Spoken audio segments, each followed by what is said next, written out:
Bekas Menteri Perhubungan Singapura, Subramaniam Iswaran mengaku bersalah karena terlibat korupsi dan menerima gratifikasi dari dua pebisnis Singapura.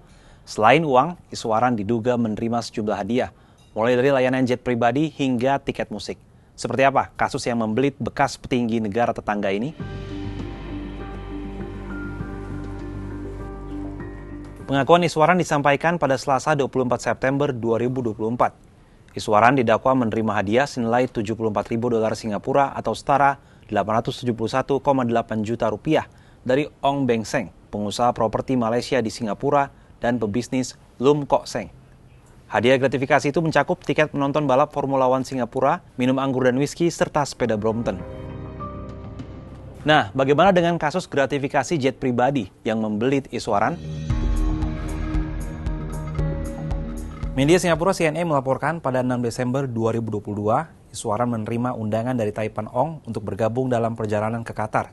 Seluruh biaya ditanggung Ong. Keputusan Iswaran untuk menerima ajakan Ong ini yang menyeretnya dalam kasus gratifikasi.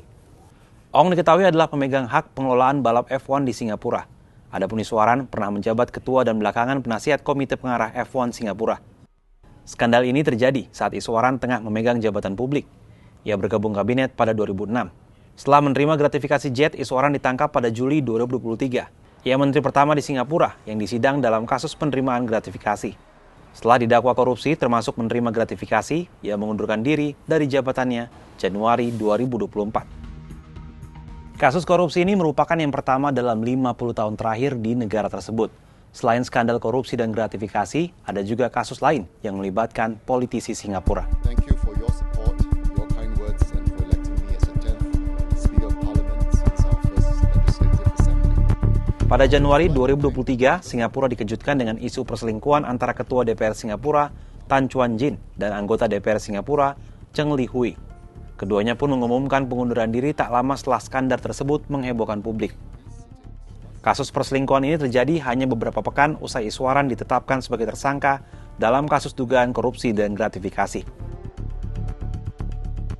Rentetan kasus ini pun menuai sorotan terhadap Partai Aksi Rakyat atau PAP yang berkuasa sejak Singapura merdeka tahun 1965 hingga kini. Mantan Perdana Menteri Singapura Lee Hsien Loong mengakui PAP mengalami pukulan hebat karena skandal politik tersebut. Berdasarkan Indeks Persepsi Korupsi Lembaga Transparansi Internasional, Singapura menempati 5 negara peringkat teratas dengan kasus korupsi paling rendah di dunia. Meski demikian, temuan kasus korupsi ini menjadi bukti bahwa korupsi bisa terjadi di mana saja. Kalau menurut sahabat Kompas gimana? Pelajaran apa yang bisa kita ambil dari kasus korupsi dan gratifikasi yang terjadi di Singapura?